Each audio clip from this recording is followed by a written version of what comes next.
Համաձայն եմ։ Ու մի բան էլ, քանի որ հիշեցինք ռուսներին, արդեն քանի որ ավարտում ենք զրույցը։ Այսինքն Անտանտից Քարյակ բլոկից եւ Անտանտից հետո եկանք բոլշևիկների Ռուսաստանի հետ քաղաքականությանը։ Միջանկյալ դրվագ Սևրի պայմանագիրը։ Այո։ Կա էլի հայտնի խոսույթ մեր հասարակությունում, որ մենք խափնվեցինք Սևրով, եւ եթե Սևրը չգերագնահատեինք Սևրի հնարավորությունները, միգուցե ավելի հեշտությամբ կգնայինք ռուսների կամ բոլշևիկների հետ այսպես բանակցություններ, որովհետեւ ի վերջո հաջող փորձ կար, չէ, ի վերջո առաջի այցը Լևոն Շանտի Մոսկվա բավականին լավ է անցել, չէ։ Գիտեք, ես միշտ բերում եմ թաթարների Բաքվի օրինակը։ Մենք չենք կարող ասել, որ թաթարները մեզանից շատ ռուսներին սիրում էին։ Վերջի Թուրքիա ունեն որպես դաշնակից, որը կարող էր օգնել։ Մենք օգնող չունենք, 20 թվականից չունենք ու գիտենք։ Բայց նրանք, երբ որ Թուրքիան ասեց գնա ենթարկվի բոլշևիկներին ու դու կդառնաս խորհրդային, ենթարկվեցին։ Չեմ կարծում մեզանից շատ էին ուզում կամ սիրում էին խորհրդային կարգը։ Չէ։ Հասկանալի է, չէ։ Նրանք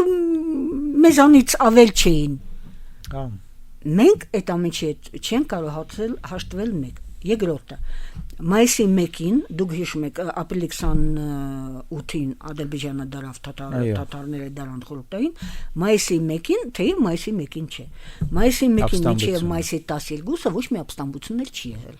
մինչև մայիսի 12-ը բայց մայիսի 1-յան այդ բանից չէ խաղաղ ցույցեր են եւ Երևանում դրոշներով ամենչով եւ կենտրոնական թվականի մայիսի 1-ին որը այսօրվա հրապարակից մի քիչ ներքև խաղաղ ցույցեր են դեպի Շահումյան հրապարակ չէ միայն մայիսի 10-ին կառավարությունը հրաման հանեց ղեկավարներին բան տարկել 12-ին սկսվեցին կրակոցները այն էլ ոչ թե Երևանում այլ Կարսում եւ Գյումրիում Ալեքսանդրապոլում այնտեղ ինչու որտեղ մարդիկ զգում էին եւ հասկացնում են կառավարությանը եթե նրանք խորհրդային դարձան կստանան Ռուսաստանի աջակցությունը Թուրքիան էլ կա ու կա մեծ համար մի քիչ շատ է որ պետք է գոնը հավասարեցնել քշերքը մենք էլ դառնանք խորհրդային որ գոնը Ռուսաստանը երկուսի հավասար աչքով նայի հասկանում եք սա որ մենք ու երկրորդը որը մենք գիտենք որ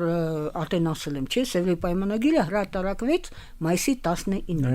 ստորագրվեց օգոստոսի 10-ին պատերազմի հրամանը Կեմալը տվեց սեպտեմբերի 20-ին հարձակվեց բանակը սեպտեմբերի 23-ին ուրեմն օգոստոսի 10-ից մինչև սեպտեմբերի 23-ը մեր բանակը որևէ փորձ չարեց մտնել Արևմտյան Հայաստան ընդհանրապես որևէ քաղաքական նախաձեռնություն ցույց չտվեց եւ ամենակարևորը ինչ ենք ասում Սևրի պայմանագիրը չփորձեց Սևրը ձերքին գնալ բանակցել քեմալականների հետ որ գուցե ինչպես ֆրանսիացիները ասում են գուցե պայմանները լինեն մեղմ բայց գուցե քեմալականները կարողանանք որևէ ընդհանուր գիծ գտնել հասկանում եք ուրեմն մենք պարզապես պայմանագիրը կա իսկ եւ Անգլիան եւ Ֆրանսիան եւ ԱՄՆ-ը եւ Իտալիան զգուշացնում են եւ կառավարությանը եւ պատվիրակությանը որ այո Օսմանյան կառավարությունն ընդունեց Սևրը բայց քեմալականները ոչ Քեմալը բացահայտորեն հայտարարեց որ ես կռվելու եմ Սևրի դեմ ուրեմն ասին որ իմացեք որ այո ճանաչում ենք ստորագրում ենք ձերն է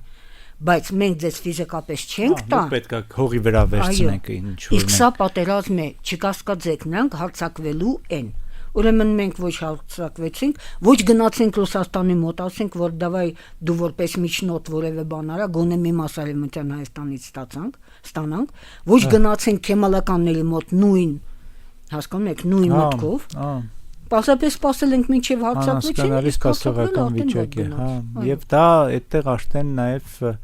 այն դասերն է որ մենք պետք է քաղենք ընդհանրապես պատմությունը առատ նյութ է տալիս մեզ ուսումնասիրելու քննարկելու